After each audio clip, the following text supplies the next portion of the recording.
Bienvenue dans ce premier épisode du podcast consacré à la culture judo.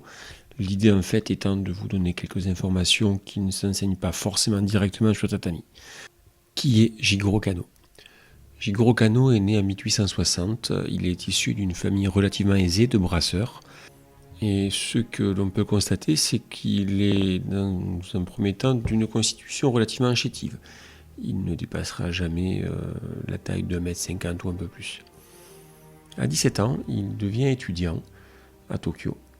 Et là, il se retrouve en but avec des conflits entre étudiants. Il s'aperçoit très vite qu'il est un petit peu plus faible que les autres. Donc pour se renforcer physiquement, après avoir essayé de nombreux sports occidentaux, puisqu'à l'époque, les arts martiaux traditionnels sont un peu dénigrés au Japon, on est dans une phase d'ouverture du Japon à l'Occident, eh bien, il décide, lui, d'étudier les jujutsu. Alors, qu'est-ce que le jujutsu ? On peut dire que ce sont les techniques utilisées par les samouraïs pour combattre sans armes. Bref, il va donc mener de front ses études à l'université. Il étudiera notamment l'anglais, où il obtiendra de très beaux résultats. Il est considéré comme un des Japonais qui possédait la plus belle maîtrise de la langue de Shakespeare, mais également l'enseignement sous les ordres de 3 maîtres différents, qui l'amèneront en 1882, autrement dit à l'âge de 22 ans, à fonder lui-même son école, le Kodokan. Il faut savoir que durant sa carrière, Jigoro Kano a été professeur, il a fondé des écoles, il a travaillé pour le ministère de l'Éducation.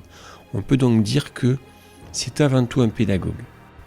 Il avait en cela un objectif qui était de faire évoluer la société. C'était une nécessité à l'époque au Japon qui changeait vraiment d'époque. Il avait le choix entre 3 moyens de le faire, la religion, lui-même le disait, la religion, la politique et l'éducation. Il considérait que la politique n'était qu'un moyen à court terme, c'est intéressant, que la religion était un petit peu dépassée, que donc le seul moyen de pouvoir faire progresser une société sur le long terme, c'était par l'éducation. C'est dans ce champ d'action qu'il aura une grande importance au Japon. Il fera des voyages d'études de quelques années en Occident. Il laissera à ce moment-là la direction du Kodokan à certains de ses élèves les plus évolués. Et c'est d'ailleurs là où on constate qu'il y avait une certaine collégialité dans le fonctionnement du Kodokan à l'époque. Puis il occupera de hautes fonctions au niveau du ministère de l'Éducation au Japon. En parallèle de cela, il sera également, dès 1909, un des principaux représentants du comité olympique pour le Japon.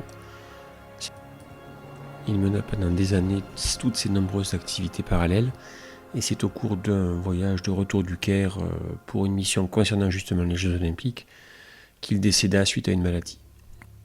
Étudiant, professeur, directeur d'école, membre de gouvernement, fondateur du Kodokan, fondateur d'un art martial pratiqué par des millions de personnes, membre du comité olympique tout en n'étant pas forcément extrêmement favorable à la compétition en ce qui concernait le judo. On peut donc dire que Jigoro Kano est un personnage complexe qui a fondé une discipline pratiquée aujourd'hui par des millions de personnes. Et dans le prochain épisode, nous chercherons à voir un petit peu quels étaient ses objectifs et la manière dont il voyait la pratique du judo.